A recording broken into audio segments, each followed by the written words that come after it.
In Yellowstone, a devastating 7.5 earthquake in 1959 killed 28 people. At 11:37 p.m. on August 17, 1959, the Hebgen Lake earthquake hit. At the time, it was the second largest recorded earthquake in the continental United States. The magnitude quake was felt across 600,000 square miles. The initial quake lasted less than a minute.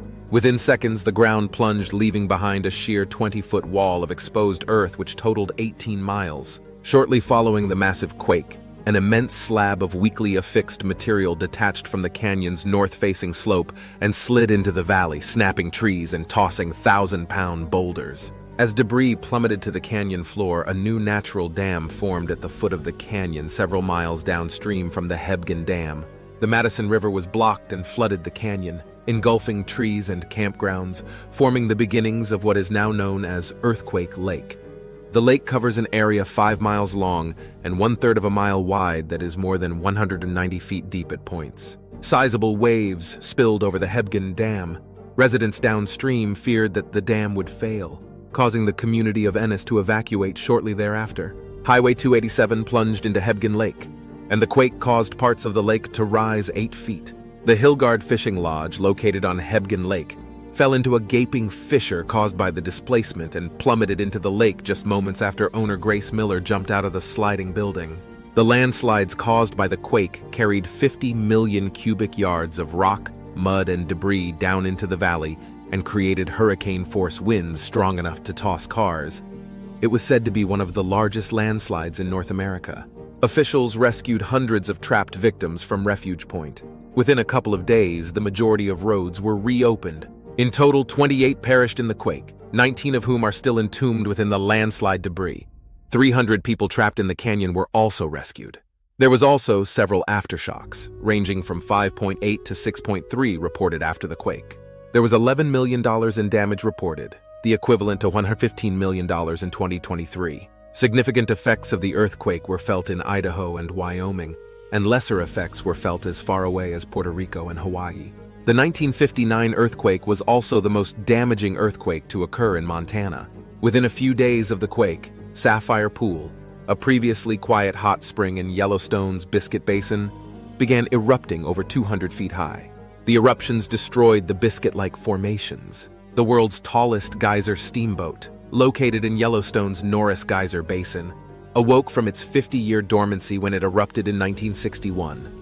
Less than 3 years after the 1959 earthquake. In Yellowstone, 289 springs erupted in geysers, 160 of which had never had geyser activity before. Today, the fault scarp may be viewed at the Cabin Creek Scarp area, which is 23 miles northwest of West Yellowstone, and in Red Canyon, about 17 miles northwest of the town. You can view the sunken Hillgard Fishing Lodge along the north shore of Hebgen Lake. A memorable spectacle in the canyon, it is located 21 miles northwest of West Yellowstone. It is a short drive on the old highway and a short walk. The old Rock Creek campground is currently under about 100 feet of water. The slide is still mostly barren with only dispersed tree regrowth. The raw, barren slope is visible from Highway 287. The trees that once lined the Madison River now stand gray and waterlogged at the bottom of Earthquake Lake. In Yellowstone National Park, thermal features experience changes, including Old Faithful Geyser. Old Faithful's average eruption interval increased from 65 minutes to 74 minutes after the earthquake. John Owen, who was 15 at the time of the quake, was in a vacation cabin with his family that night, said, "The shaking and the noise was horrific. It was just way louder than thunder, just one of the loudest noises I've ever heard in my life. I was thrown off the couch onto the floor. Right about dawn. Then Dad said, 'Here, take the camera. Go take some pictures.' In the middle of the morning, a plane flies over, and a couple of smoke jumpers come out. The jumpers brought medical supplies, food, and a radio. It took me a while till I realized the significance of the disaster here at the slide, for me to calm down a little bit. The owner of the resort where their family was staying told us guests to flee to nearby high ground. And before long there was just a stream of cars coming in." 250 people made their way to Refuge Point.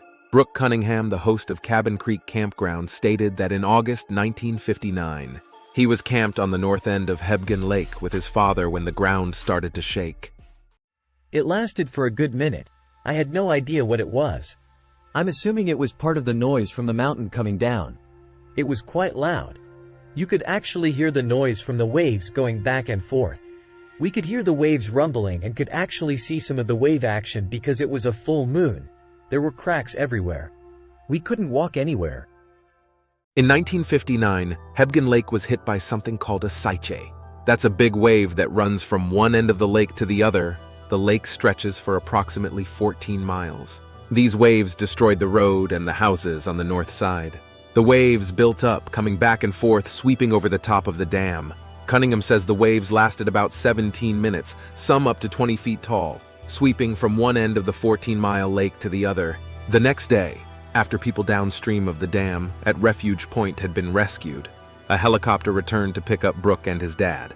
Joanne Smith, who was 11 years old at the time of the disaster, recalled the horror of the event for a 50th anniversary article for the Denver Post published August 17, 2009. It was frightening and it was horrible. You could actually see the ground open up. Overall, massive devastation wreaked havoc on much of the area. The summer houses stationed along Hebgen Lake sustained shifted foundations, crumbled chimneys, and burst pipelines. Roads cracked and shifted, and 3 of the 5 reinforced bridges located near the quake's center were severely damaged. Large portions of nearby forests were destroyed. The rock slide crashing into Madison River caused massive waves that swept people and homes into the river. Some of these cabins would later land in a meadow on the other side of the river when the water subsided. Bill Conley, 1959 earthquake survivor, said, "We had just got to sleep when we were awakened by a tremendous roar. I could hear trees splitting and falling. It got terribly quiet, and then the screams began." U.S. Forest Service interpretive exhibit states, "It was a night of terror and chaos. Scattered families fled through the darkness. Those who could scrambled for high ground as the newly formed lake rose to swallow their campsites and cars. Others, trapped by the rising water, screamed for help.